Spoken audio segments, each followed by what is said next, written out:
Welcome back. Molar volume के 3 numericals हम आज आपको पढ़ाएंगे। मोलर वॉल्यूम की मदद से हम न्यूमेरिकल कैसे परफॉर्म करते हैं। पहले न्यूमेरिकल में हम मोल की मदद से वॉल्यूम फाइंड करेंगे। बल्कि एक और बात बताता चलूँ, जैसे कि मैंने पहले हिस्से में कहा था इस वीडियो में, जब मैं आपको मोलर वॉल्यूम पढ़ा रहा था पिछले वीडियो में। मोलर वॉल्यूम का एक बड़ा फ़ायदा ये है कि आप किसी गैस के मास से, मास या मोल्स, मास दिया गया हो तो मोल आप खुद बना सकते हैं। मास या मोल से आप वॉल्यूम फाइंड कर सकते हैं। नंबर 1, वॉल्यूम की मदद से अगर आपको वॉल्यूम दिया गया हो, मास नहीं दिया गया हो, कौन सा मास, गिवन मास, तो आप वो भी फाइंड कर सकते हैं। 2 बात। 3, आप डेंसिटी भी फाइंड कर सकते हैं। तो ये 3 के 3 बातों को जो है हम यहाँ पर देख लेंगे कि मोलर वॉल्यूम की मदद से हम कर सकते हैं। यहाँ पर आप मोल से वॉल्यूम फाइंड करेंगे, यहाँ पर आप वॉल्यूम से मास फाइंड करेंगे और यहाँ पर आप डेंसिटी फाइंड करेंगे। तो चले पहले सवाल की तरफ आते हैं। What will be the volume, या कौन वॉल्यूम क्या होगा, वॉल्यूम आपसे पूछा जा रहा है। ठीक है, तो यहाँ पर वॉल्यूम जो हमसे पूछा जा रहा है वो वॉल्यूम हमारे पास यहाँ पर मालूम नहीं है, तो ये x है। अच्छा, क्या चीज़ें दी गई है, मोल दिया गया है 2.5 मोल है और कंडीशन क्या है STP पर। तो अच्छा ठीक है, इसके लिए हम क्या करते हैं, 8 STP पहले से हमें पता है। 8 STP जब स्टैंडर्ड टेम्परेचर प्रेशर हो तो उस वक़्त हमें एक बात का कंफर्म पता है कि कोई भी चीज़ अगर 1 मोल हो, कितना, 1 मोल अगर हो, ठीक है, कोई भी गैस 1 मोल हो, STP पर उसका वॉल्यूम को काउंट करने की ज़रूरत नहीं है, उसका वॉल्यूम हमेशा रहेगा 22.4 डेसीमीटर क्यूब। ये तो क्लियर है। ये बात मैंने अपने से लिखा क्योंकि मुझे पता है कंडीशन क्या है STP। आप लोग भी ऐसा करोगे, कोई भी चीज़ का 1 मोल 22.4 डेसीमीटर क्यूब होगा। ये एक रिलेशन है। अब ये रेशो बन गया ना, 1 मोल, लाइन के ऊपर मोल आया, लाइन के नीचे डेसीमीटर क्यूब आया, इज इक्वल टू, इसी तरह का फिर से लाइन ड्रॉ करेंगे, लाइन के ऊपर मोल लिखेंगे, लाइन के नीचे वॉल्यूम लिखेंगे, लाइन के ऊपर मोल लिखेंगे, लाइन की जिस तरह यहाँ पर, तो 2.5 मोल यहाँ पर आ जाएगा, 2.5 मोल। लाइन के नीचे वॉल्यूम चूंकि हमारे पास नहीं है, हमने फाइंड करने हैं, तो हम यहाँ पर क्या लिखेंगे, x लिखेंगे, तो ये वॉल्यूम आ जाएगा। अगर ये x देख रहे हो, ये x अगर लाइन के नीचे है, इस x को फाइंड करना है तो उसको इक्वेशन के दूसरे साइड पर ले जाओ ताकि ये मल्टीप्लाई में आ जाए। तो अगर मैं इसको इस तरफ लेकर आ जाऊँ, ये x इधर आ जाएगा, इस तरफ आएगा, और ये जो इक्वेशन है x इज इक्वल टू 2.5 तो पहले से उस तरफ मौजूद है, 2.5 पहले से उस तरफ मौजूद है। अब ये जो 1 मोल है ये उस तरफ जाकर अगर ये मल्टीप्लाई है तो डिवाइड हो जाएगा, तो 1 को लिखने की तो ज़रूरत है ही भी नहीं।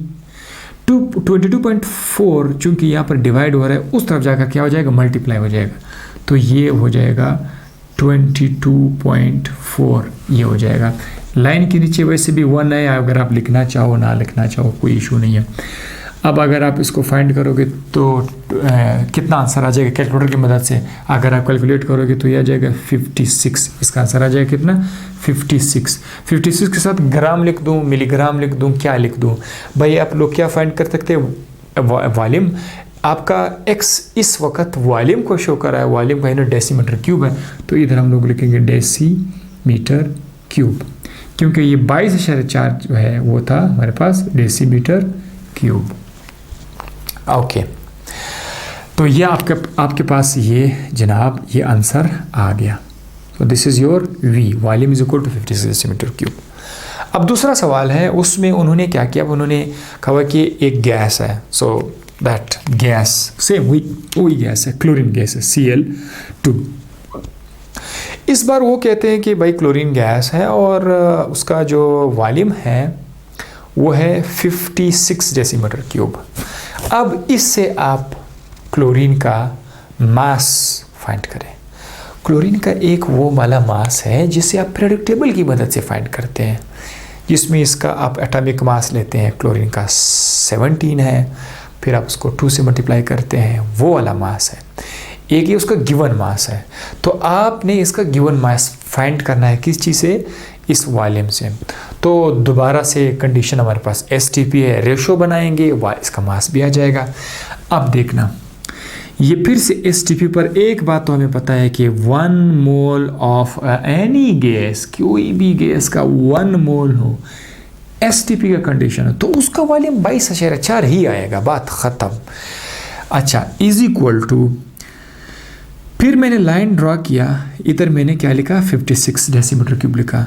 तो अगर 22.4 डेसीमीटर क्यूब से एक मोल बन सकता है, ये देखो यहाँ से ऐसा रिलेशन बनाते हैं, 22.4 डेसीमीटर क्यूब से एक मोल बन सकता है, तो 56 से कितने मोल बन जाएंगे, 56 से कितने मोल बन जाएंगे। हालांकि हम लोग फाइंड करना चाह रहे हैं मास, लेकिन यहाँ पर मजबूर है, डायरेक्ट मास आप फाइंड नहीं कर सकते हैं।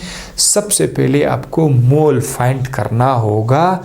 मोल का फार्मूला हमारे पास, मास का फार्मूला क्या है, मास का कौन सा मास, गिवन मास जिसका जिक्र हो रहा है। गिवन मास के लिए हमेशा आप ये काम करें कि जितने मोल्स आपके पास आ जाएंगे उसको मल्टीप्लाई करें किसके साथ, मोलर मास के साथ। मोलर मास या मॉलिक्यूलर मास, भाई ये हमारे पास फार्मूला है। चूंकि वो हमसे मास मांग रहे हैं तो मास के लिए हम लोग मोल्स फाइंड करेंगे। ये मोलर मास को फाइंड करने की ज़रूरत नहीं है, सबको पता है, हर चीज़ का अपना मोलर मास है, खोपड़ी में रखते हैं, उसको याद करते हैं, तो हम ऐसा ही करेंगे। अब आप देखें, इसको मैंने जब आगे सॉल्व किया तो देखो x मैंने इधर ही छोड़ा, x चूँकि पहले से इस बार लाइन के ऊपर है, ये 56 लाइन के नीचे है। इस 56 को अगर आप इक्वेशन के इस तरफ लाएंगे ना तो डिवाइड मल्टीप्लाई हो जाएगा, 56 किधर आ जाएगा। अब ये देखो 56 लाइन के ऊपर मल्टीप्लाई में आ गया, 22 पहले से है। जिसका मैथ अच्छा है तो उसने क्या होगा, 56 डिवाइडेड बाई 22.4 का जो आंसर आ रहा है वो है 2.5 मोल्स। तो हमारे पास अब मोल आ गया है। फार्मूले में हम लोग यहाँ पर मोल्स की जगह पर हम लोग क्या लिखेंगे, 2.5 लिखेंगे, moles multiply by molar mass, MM molar mass. Molar mass कितना है क्लोरीन का, ये 54 मैंने लिखा हुआ है, 17/2 34, लगभग ये तकरीबन 35 के बराबर है। ठीक है, अगर वो पॉइंट वगैरह भी अगर इसमें शामिल किया जाए तो 20 इधर हम क्या लिखेंगे 35।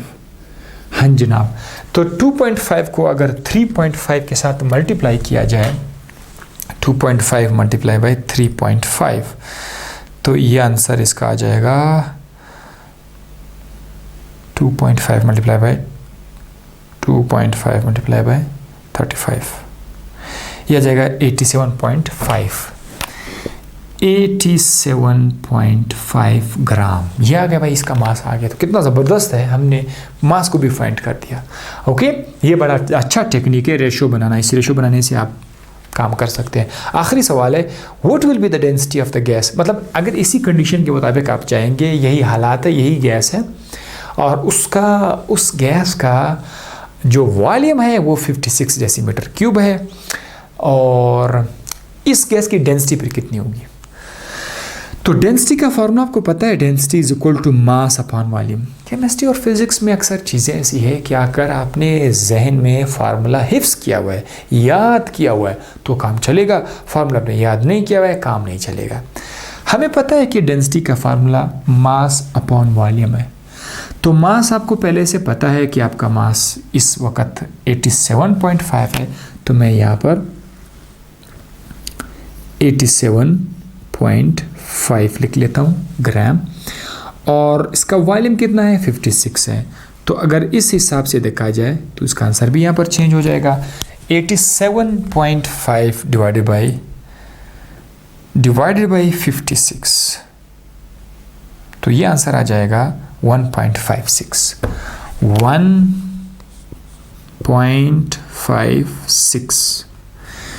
अब डेंसिटी का यूनिट भी तो होगा ना, यूनिट इसका होगा ग्राम पर डेसीमीटर क्यूब, ग्राम डेसीमीटर क्यूब, चूंकि लाइन के नीचे है, जो भाई लाइन के नीचे हो तो पर बोला करे, ग्राम पर डेसीमीटर क्यूब, इस तरह निशान, इस तरह लाइन ड्रॉ कर दे, ग्राम पर डेसीमीटर क्यूब, ये आ गया इसका डेंसिटी।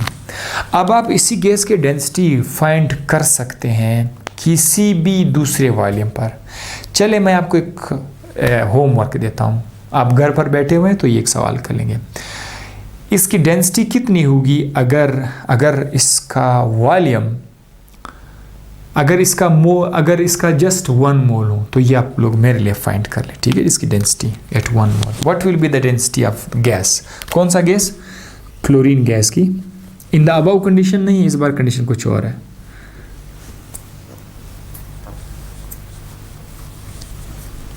क्लोरीन गैस ऑफ 1 मोल 8 STP।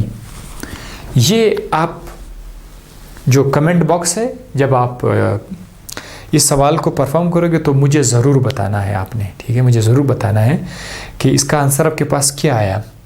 क्या डेंसिटी फाइंड करें किसका, क्लोरीन गैस का, और क्लोरीन गैस का अमाउंट कितना है, 1 मोल है, ये मैंने आपको 1 मोल दिया, कंडीशन STP है।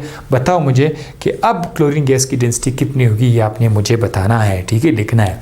और दूसरी बात, दुनिया में अक्सर लोगों से गिले शिकवे ना किया करें, क्योंकि अक्सर लोग ये चाहते हैं कि जो मेरा दिमाग में चल रहा है सारे लोग वैसे के वैसे ही करें, इससे आपको बहुत ज़्यादा तकलीफ़ होगी। ये बात जहन में नशीन कर ले, इस बात को अपने दिल में डाल दीजिए कि हर शख्स की जो सोच है वो डिफरेंट है।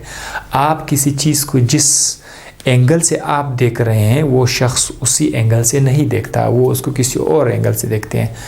तो जो शख्स जिस अंदाज से काम कर रहा है उसकी अपनी सोच है।